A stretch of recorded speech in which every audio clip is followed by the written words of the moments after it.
Hi all, இன்றைக்கி காலையிலேயே ஒரு கேக் வந்து டெலிவரி கொடுக்க வேண்டியது இருந்துச்சு. நைட்டே எல்லாமே ரெடி பண்ணிட்டேன். காலையில் எழுந்திரிச்சதுமே முதல் வேலையாக கேக்கை வந்து கட் பண்ணி பேக் பண்ணி வச்சதுக்கப்புறம் தான் குக்கிங்கே வந்து ஸ்டார்ட் பண்ணேன். இந்த கேக் வந்து பார்த்திங்கன்னா எக்லெஸ் ரவா கேக்கு. நம்மளோட ரெகுலர் கஸ்டமர் ஒருத்தர் தான் வந்து ஆர்டர் பண்ணியிருந்தாங்க. அவங்களோட ஃப்ரெண்டோட ஒய்ஃப் வந்து கன்சீவாக இருக்காங்க. ஸோ அவங்க வந்து இந்த கேக் தான் வேணும்னு சொல்லி ஒரு பிக்சர் அனுப்பி அதே வந்து செஞ்சு தர சொல்லியிருந்தாங்க. இதுக்கு முன்னாடி இந்த கேக் வந்து நான் பண்ணதில்லை, வேணால் ட்ரை பண்ணி பார்க்குறேன் அப்படின்னு தான் சொல்லியிருந்தேன். பட் அவங்க வந்து நிறைய இடத்துல தேடி பார்த்து எங்களுக்கு வந்து கிடைக்கல, ஸோ கண்டிப்பாக வந்து செஞ்சுத்தாங்க அப்படின்னு சொல்லியிருந்தாங்க. ஸோ நானுமே வந்து ஃபர்ஸ்ட் டைம் செய்கிறோம், எப்படி வருமோ தெரியல அப்படிங்கிற ஒரு பயத்தில் தான் வந்துட்டு ரெடி பண்ணி கொடுத்துருந்தேன்.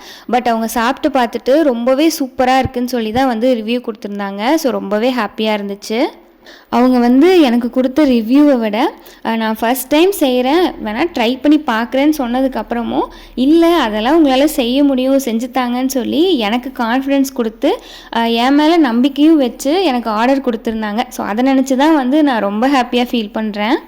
ஸோ மார்னிங் டிஃபனுக்கு வந்து கொஞ்சமாக மாவு இருந்துச்சு. ஸோ வெங்காயம், கேரட் எல்லாமே தாளித்து கொட்டி பணியாரம் வந்து ரெடி பண்ணிவிட்டு கூடவே வந்து புதினா சட்னியும் தேங்காய் சட்னியும் வந்து ரெடி பண்ணிட்டேன்.